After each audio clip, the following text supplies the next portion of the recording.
నమస్తే అండి. Welcome to our channel.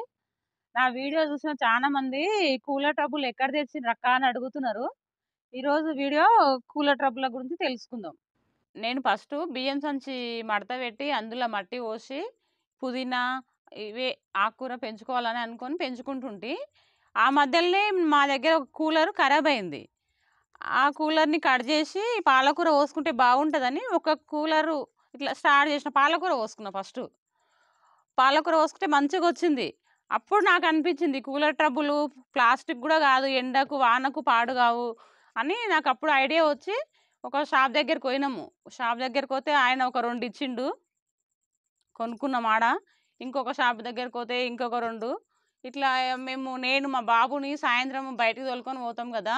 అప్పుడప్పుడు ఎక్కడన్నా కనిపించినా పోయి తీసుకొస్తాము.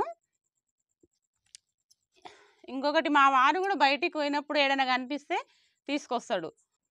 ఇవి బయట ఎక్కడంటే అక్కడ పడేశారు గదా! ఇవి ఎవ్వరికి ఏం అవసరం ఉండదు గదా! ఇవి ఎవరు తీసుకపోరు గూడంగా.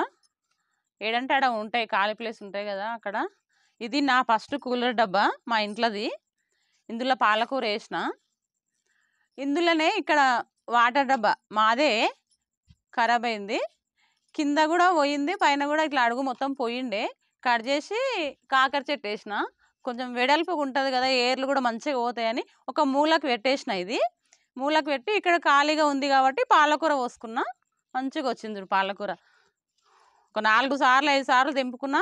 మంచిగొచ్చింది. ఇందులో మిరప చెట్లేసుకున్నా.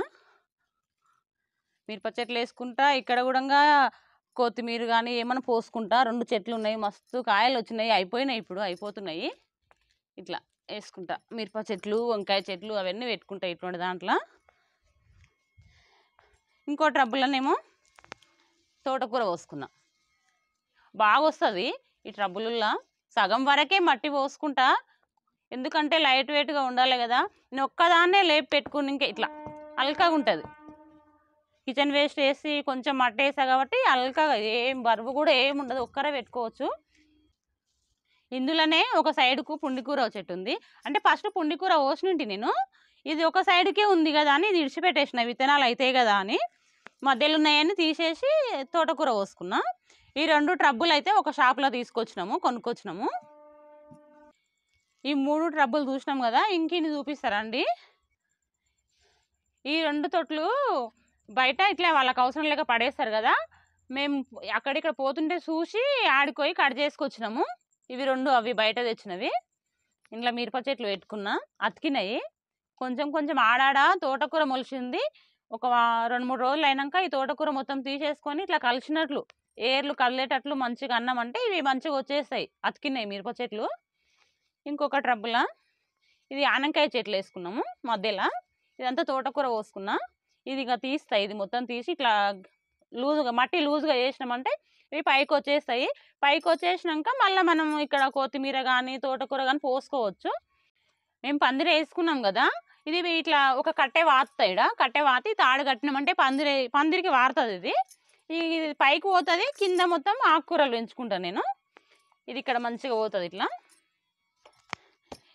ఇది మాది డ్రమ్ము.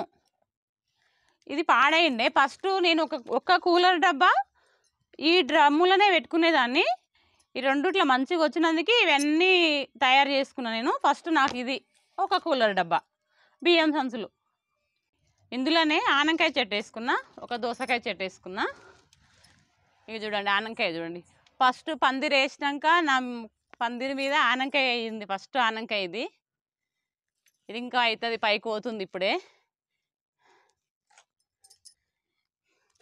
ఈ ట్రబ్బులు ఇంకో షాప్లో ఒక 2 తీసుకొచ్చినాము. ఇందులో నేను మట్టి పోసుకొని మధ్యలో బీర చెట్టు వేసుకున్నా. ఎందుకంటే ఇంత వెడల్పు ఉంది కదా బీర చెట్టు వేసుకున్నా. ఇక్కడ మొత్తం గంగవాయిల కూర వేసుకున్నా. మొలవలేదు ఇంకా. ఒక 4 రోజులు వేసుకొని అంతే. దీన్ని కూడా ఒక వీడియో చేసిన తొట్టి ఎట్లా నింపుకోవాలి అని. చూడనోళ్ళు ఎవరైనా ఉంటే కింద లింక్ పెడతా చూడండి. ఇది ఇంకా మొలవలేదు. ఇంకో ట్రబ్బు. ఇవి ఆడ ఈడ ఉంటే కొన్ని తీసుకొచ్చినాము. కొన్ని షాపులలో తెచ్చినాము.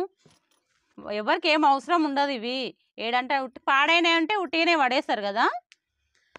కాకపోతే ఇవి షాపులలో కూడా దొరుకుతుంది. ఇప్పుడు ఎండాకాలం వస్తుంది కదా, ఎట్లయినా రిపేర్కి వస్తాయి కదా, పాడైనవి ఉంటే వాళ్ళు ఇక్కడనే వేసిపోతారు కదా, వాళ్ళ దగ్గరికి పోతే కూడా ఇస్తారు మనకు. ఇది ఇంకో ట్రబ్బు. ఇది తోటకూర వేసుకున్నా. ఇది కూడా ట్రబ్బే. ఇగో పాలకూర. ఇక్కడ పాలకూర పోసినంటి ఫస్ట్, విత్తనాలకు కావాలి కదా నాకు ఎట్లయినా అని. ఇక్కడ లాస్ట్కు ఉంది చెట్టు ఇది. ఇది కూడా ఇట్లా ఇడిచి పెట్టుకున్నా నేను. ఇగో తోటకూర దోమ చూడండి ఎట్లా ఉంది. చిక్కుడు చెట్టుకు చూసినాం కదా, చిక్కుడు చెట్టుకు కూడా చాలా పడుతుంది కదా. అది ఎవరైనా చూడని వాళ్ళు అయితే లింక్ పెడతా చూడండి. ఇది విత్తనాలు అవుతాయి మంచిగా మనకు పాలకూర విత్తనాలు. ఇది పక్కకు సైడ్కు ఉంటుంది కదా, ఇక ఇక్కడ మళ్ళీ ఏమన్నా వేసుకోవచ్చు అని ఇక్కడ ఇడిచిపెడతాను నేను. ఇక్కడ మొత్తం ఉల్లిగడ్డ ఇట్లా మొలకలు వచ్చింది ఉంటే పెట్టేసుకున్నా. ఇక ఉల్లికాడలు మొత్తం కూడా అయిపోతున్నాయి. ఇక చూడ ఇట్లా మనకు విత్తనాలు కూడా ఇట్లా వస్తాయి. ఇగో మనం వేరే కొనుక్కరావాల్సిన అవసరం కూడా లేదు. ఉల్లిగడ్డ విత్తనాలు ఇగో ఇట్లా పూలు వస్తాయి. నా దగ్గర విత్తనాలు కూడా మస్తు ఉన్నాయి. ఇంకా ఇట్లా వస్తాయి. ఇగో ఇది కూడా గంగవేలు కూర. ఇది కూడా ఒక చెట్టు ఉంది కదా ఇక్కడ సైడ్కు, విత్తనాలు గిడిచిపెట్టినాయి. ఇది కూడా వస్తుంది. ఒక ట్రబ్బులో పోసుకుని సరిపోతుంది ఒక చెట్టు విత్తనాలు. ఇంకొక ట్రబ్ ఇది. ఇందులో పాలకూర పోసిన తోటకూర కూడా మొలుస్తుంది. అది తీసేయాలి, ఎందుకంటే మనకు పాలకూర పోసుకున్నాం కాబట్టి. మళ్ళీ తోటకూర ఉన్నదంటే మళ్ళీ ఇది మంచిగా కాదు. కొంచెం పెద్దగా అయినాక అదేం పీకి పడేయను చిన్నగా ఉన్నప్పుడే. కొంచెం పెద్దగా అయినాక ఇది కూడా వాడుకుంటాను నేను, తోటకూర కూడా. ఇది తీసుకుంటే దీనికి గాలి కొట్టి ఇది కూడా మంచిగా అవుతుంది. ఇక పాలకూర ఇట్లా మొలుస్తుంది, సరిపోతుంది. ఇది ఆకుకూరలకు ఇట్లా పాలకూరకు తోటకూరకు ఇవి మంచిగా ఉన్నాయి. ఈ వీడియోలో కొన్ని ట్రబ్బులు చూసినాం కదా, ఇంకో వీడియోలో ఇంకిన్ని చూపిస్తా, చాలా ఉన్నాయి ఇంకా. ఈ వీడియో నచ్చితే లైక్ చేయండి, షేర్ చేయండి, సబ్స్క్రైబ్ చేసుకోండి. ఇంకా చెట్ల గురించి ఏమన్నా కావాలంటే కామెంట్ బాక్స్లో కామెంట్లు చేయండి. థ్యాంక్ యూ అండి.